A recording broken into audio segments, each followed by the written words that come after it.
আসসালামু আলাইকুম। আজকের গল্প অবসরকালীন ছুটি। দিহান সদ্য মাস্টার্স শেষ করেছে। গত ৩ বছর আগে তার পিতামাতা ইন্তেকাল করেছেন। বেঁচে থাকতে বাবা প্রায় প্রতিবেশীদের বলতেন, দিহানকে ওরা কিছুই দেবে না। পিতামাতার মৃত্যুর পরে দিহানকে বাড়ি থেকে বের করার জন্য আত্মীয়স্বজন মরিয়া হয়ে উঠেছে। দিহান নিজেও জানে এত বড় বাড়ি দেখে শুনে রাখা তার একার পক্ষে সম্ভব না। সুতরাং বিকল্প ব্যবস্থা নিতেই হবে। দিহান, আসসালামু আলাইকুম। হাউজিং সোসাইটি কর্তৃপক্ষের দৃষ্টি আকর্ষণ করছি। ১০ নং রোডের ২০ বছর আগের আমার বাবার একটি বাড়ি তৈরি করেছেন। ওনারা বেঁচে নেই। বাড়ির একটি কক্ষে আমি অবস্থান করছি। বাকি সম্পূর্ণ বাড়ির নিচতলা এবং দোতলা আত্মীয়দের দখলে আছে। বাড়ি থেকে মাসে ১.৫ লক্ষ টাকা আয় হয় তাদের। আমি ব্যাচ পড়ানোর জন্য একটি রুম চেয়েছিলাম, কিন্তু তারা বলছে ৪ তলা করে সেখানে পড়াতে হবে। আমি তাদের বিরুদ্ধে লিখিত অভিযোগ দিচ্ছি। আশা করি প্রতিকার পাব। বজলুল সাহেব, আমি এ ব্যাপারে বিস্তারিত জেনে তোমাকে জানাবো। দিহান, ঠিক আছে কাকা, আমি আপনার সাথে যোগাযোগ করব। কিছুদিন পরে জানা গেছে মিসেস শিরিন নামে জনৈক ব্যক্তি এই জমির মালিকানা দাবি করছেন। আজ উকিলসহ তাদের সাথে সামনাসামনি কথোপকথন হচ্ছে। বজলুল সাহেব, দিহান, মিসেস শিরিন এই জমির বৈধ মালিকানা দাবি করছে। আমি উকিলের কাছে দুপক্ষের দলিল দেখালাম। মিসেস শিরিনের দলিল বৈধ প্রমাণিত হয়েছে। দিহান, কাকা, জমির দলিল আমি কখনো দেখিনি। বাবার কাছে শুনেছি এই জমি তিনি রেখেছেন। ওনার কাগজ যদি জাল হয়ে থাকে তাহলে অবশ্যই জমির মালিকানা শিরিন ম্যাম থাকবেন। সেক্ষেত্রে আমার দাবি, জমির উপরে যে বিল্ডিং আছে উনি দাম দিয়ে কিনে রাখবেন। আমি এমনিতেও এখানে অবস্থান করতে চাই না। ব্যাচ চালাতে আমার ২টো রুম দরকার। ওনার কাছ থেকে টাকা পেলে আমি বাড়ি ছেড়ে দেব। বাকিটার ব্যবস্থা ওনাকে করতে হবে। বাকিদের ব্যবস্থা। শিরিন ম্যাম, আমি ব্যাংক লোনের আবেদন করেছি, তুমি টাকা পাবে। দিহান, ধন্যবাদ কাকা, আপনার সাথে যোগাযোগ রাখবো। আশা করি জটিলতা হবে না। দিহান বেরিয়ে যাওয়ার সময় শিরিন সাথে বের হলো। মনে হচ্ছে শিরিনের অনেক কথা জমে আছে বলার জন্য। শিরিন, সবার মুখে তোমার অনেক প্রশংসা শুনলাম। তুমি এতটাই স্মার্ট হবে ভাবিনি। দিহান, আমি লিখিত অভিযোগ দিয়েছি বলেই আজ আপনাকে স্মরণ করা হয়েছে। সুতরাং আমি স্মার্ট হব, আগেই ভাবা উচিত ছিল। কফি খাবেন? শিরিন, তুমি খাওয়াবে? দিহান, আমি ছাড়া আপনার সাথে কফি অফার দেওয়ার মতো কাউকে দেখছি না। কফি শপে দুজনের আরও ঘনিষ্ঠ আলোচনা হলো। শিরিন, আমি নার্সিং পাশ করেছি। কলেজে স্যারের সাথে বিয়ে হয়। সরকারি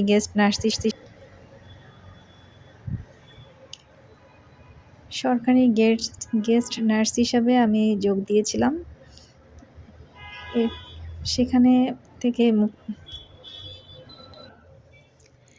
সেখান থেকে মুভি করেছিলাম। দিহান, সরকারি নার্স অনেক ভালো পোস্ট, অনেক সুযোগ সুবিধা আছে, সব বাদ দিয়ে মুভিতে গেলেন কেন? শিরিন, অনেকে ভেবেছিলাম মুভি মানে অনেক কিছু, কিন্তু গিয়ে মনে হলো নাথিং। দিহান, চাকরি ছেড়ে দিলেন? শিরিন, না, আমার বর্তমানে অন্য নার্স কাজ করেছে, বেতন সে নিয়েছে, তবে রাজনৈতিক প্রভাব ছিল বিধায় সমস্যা হয়নি। দিহান, তাহলে বলা যায় আপনি সফল? শিরিন, পুরোপুরি না। আমার হাজবেন্ড বয়স্ক ছিল বিধায় আমার শারীরিক এবং মানসিক চাহিদা সে পূর্ণ করতে পারেনি। সে যদিও আমার সব চাহিদা পূরণ করতে পারত, তাহলে আমার জীবনে কখনো প্রেম আসতো না। দিহান, আপনার হাজবেন্ড আপনার প্রেমের পথে বাধা দেয়নি? শিরিন, সে কি আমার চাহিদা পূরণ করতে পেরেছে? এখনও অনেক শিক্ষার্থী তার প্রেমের ফাঁদে পড়ে, যেভাবে আমি পড়েছিলাম। আমাকে সরকারি চাকরি দেবে বলে বিয়ে করেছে, কিন্তু গেস্ট নার্স হিসাবে এবছর অবসর নিলাম। সবাইকে সরকারি চাকরির লোভ দেখিয়ে রুমে নিয়ে আসে। দিহান, আপনার অবসরকালীন ছুটি কেমন চলছে? সাংসারিক বিষয়টা বুঝতে পেরেছি। আপনার হাজবেন্ড ১০০% পারফেক্ট হলে আপনাকে প্রেমিকের কাছে যেতে হতো না। শিরিন, ঠিক তাই। এখানে আমার 2টো জমি আছে, দুটোই বেচে দেব। গাড়ি কিনবো। এখন পুরোপুরি রাজনীতি করব তোমার রেজাল্ট ভালো, সরকারি চাকরির আশায় বসে না থেকে নিজে বাচ্চাদের নিয়ে কাজ করছো, এটা পজিটিভ। তোমার ব্যাচের জন্য টাকা দেব, তোমার সাথে ঝামেলা হবে না আশা করি। দিহান, আমিও আশা করি আপনার সাথে সম্পর্ক থাকবে, কোনো ঝামেলা ছাড়াই সহজ সমাধান হবে। শিরিন, তোমার বাবার সাথে যোগাযোগ ছিল, উনি বলেছিলেন যদিও বাড়িয়ে আমি করেছি, কিন্তু দিহান এটা বুঝিয়ে দেবে। দিহান, আমার দিক থেকে কোনো বাধা আসবে না, আমি অতিরিক্ত কিছু চাইব না, আমার যতটুকু প্রাপ্য ততটুকু দিলেই চলবে। তবে এই সম্পদ আপনি ফেলে রাখবেন না, প্রতি বছর ট্যাক্স জমা হচ্ছে, ট্যাক্সের পরিমাণ বেশি হলে পরে কিছুই পাওয়া যাবে না। যারা বাড়ি দখল করে আছে ঝামেলা তারা করবে, কারণ ফ্রি এত বড় প্রপার্টি ভোগ করছে। শিরিন, আমার সাথে আমার হাজবেন্ড ঝামেলা করতে পারেনি, ওরা তো ছাই। একজনকে জেলে দিয়েছি, আমার অনুমতি ছাড়া ব্যবসা করবে কেন? যে ঝামেলা করবে তাকেই আইনের আওতায় আসতে হবে। দিহান, ওকে ম্যাম, আপনার সাথে পরিচিত হয়ে ভালো লাগলো। আশা করি 2025 সালে সকল সমস্যার সমাধান হবে। 26 সালে আপনি নতুন গাড়ি নিয়ে নির্বাচনের কাজ করতে পারবেন ইনশাল্লাহ। এর মধ্যে আমার 2 রুমের ব্যবস্থা করতে পারবো।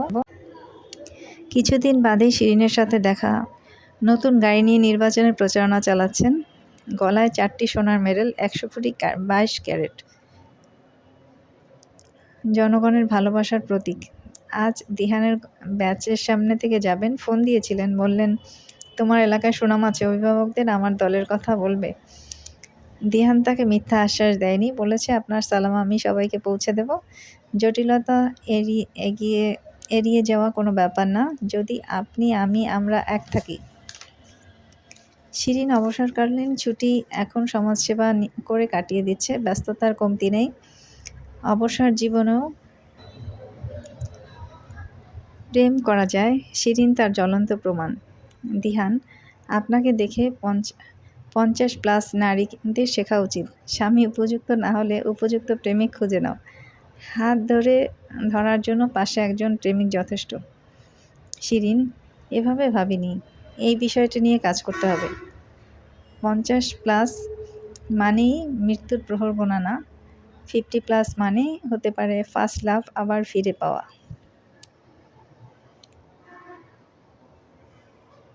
সকল 50+ নারী পুরুষের জন্য শুভকামনা, শ্রদ্ধা এবং ভালোবাসা। কেটে যাক আরও 100 বছর।